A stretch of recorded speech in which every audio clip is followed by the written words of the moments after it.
اور وہ آدمی جو ساری عمر اپنے باپ سے پیسے لیتا رہا ہے، جس وقت ابو کا ہاتھ ایسے ہوگا نا، میں زندہ نہیں بچوں گا کہ میرے سامنے میرے باپ کا ہاتھ پھیلا ہوا ہے۔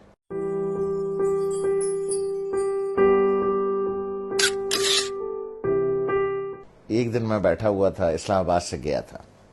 کراچی، نوکری میں تھا، تو ہم امی کے کمرے میں بیٹھے تھے، وہ اپنے سامنے بیٹھی ہوئی تھیں، تو میری ایک ہی بہن پاکستان میں ہے، اس کے تینوں بچے بھی آئے ہوئے تھے، وہ بھی آئی ہوئی تھی، تو ادھر صوفہ رکھا تھا تو اس پہ میں بیٹھا تھا، 2 لوگوں کا صوفہ تھا ہے وہ، تو والد صاحب برابر میں بیٹھے تھے، تو سب لوگ باتیں کر رہے تھے، تو میں نے کچھ 2-4 پیسے نکال کر کے والد صاحب کو ویسے ہی پیش کر دیے۔ تو میں نے عین اس موقع پر یہ کیا کہ جب میں سمجھا کہ کوئی نہیں دیکھ رہا ہے، ٹھیک ہے، سب اپنے اپنے گپ میں لگے ہوئے ہیں، کوئی نہیں دیکھ رہا ہے، تو میں نے اس موقع سے فائدہ اٹھا کے جلدی سے چھپا کے ابو کو، مجھے نہیں پتا تھا کہ امی دیکھ رہی، تو انہوں نے بڑے زور سے کہا دوبارہ دو، جیسے وہ ذرا سختی سے بات کرتی ہیں،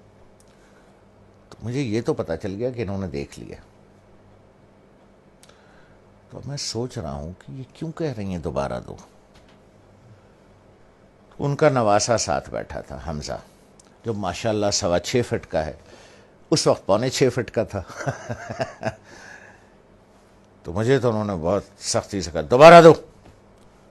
اور اپنے نواسے سے کہا حمزہ دیکھو ماموں نانا کو کیسے پیسے دے رہے ہیں۔ تو میں نے جیب سے جو بھی پیسے نکالے یہاں رکھ کے والد صاحب کو ایسے یوں کر کے چھپا کے پیش کر دیے، تو ابو نے اٹھا لیے۔ تو دوبارہ جب امی نے کہا کہ دوبارہ دو، حمزہ دیکھو ماموں کیسے پیسے دے رہے ہیں نانا کو، تو میں نے دوبارہ دے دیے، تو والدہ نے کہا کہ اب اسے بتاؤ کہ تم نے ایسے کیوں دیے۔ تو میں نے کہا دیکھو بھائی حمزہ میاں، یہ میرے والد صاحب ہیں، میں ساری عمر ان کے ہاتھ سے پیسے لیتا رہا ہوں، اب میں نے یوں نکال کے پیسے دوں گا تو میرے والد صاحب کا ہاتھ یوں ہوگا،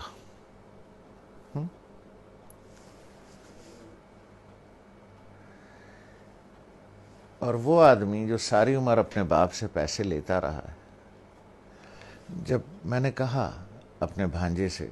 میں نے کہا حمزہ میاں جس وقت ابو کا ہاتھ ایسے ہوگا نا تو میں تو مر جاؤں گا، مجھے ہارٹ اٹیک ہو جائے گا،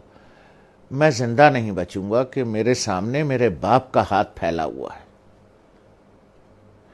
اس لیے بیٹا میں ایسے دیتا ہوں یہاں رکھ کے کہ والد صاحب یہاں سے اٹھا لیں، انہیں میرے سامنے ہاتھ نہ پھیلانا پڑے، جس طرح سے پرانے وقتوں میں بادشاہوں کو نظر اور نیاز دی جاتی تھی نا یوں کر کے،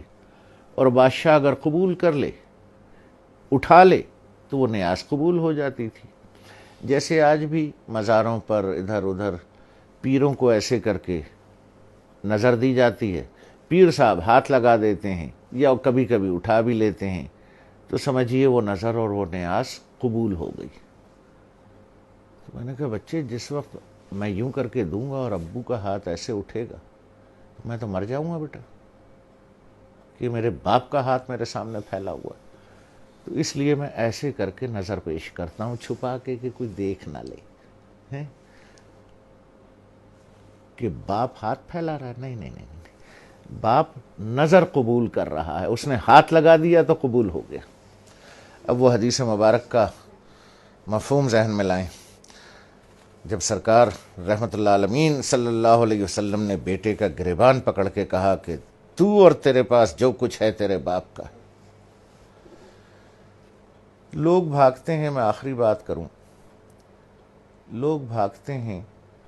وہ فلانے پیر صاحب سے دعا کرا لیں، ہیں جی، وہ فلانے مزار پہ دعا کر لیں، وہ پیر صاحب کا جھوٹا پانی پی لیں، ہیں جی، وہ پیر صاحب کی جوتیاں اٹھا لیں، بخشے جائیں گے، ثواب ملے گا۔ ارے یار 2 عدد پیر تمہارے گھر میں بیٹھے ہیں،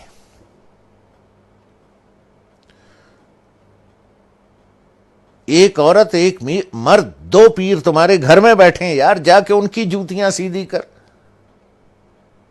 ان کا جھوٹا پانی پی، ان کے پیر دبا، پیر صاحب کے بجائے باپ کو نظر اور نیاز پیش کر، جا کے ابا کے جوتے پالش کر، ماں کی چپلیں سیدھی کر کے رکھ۔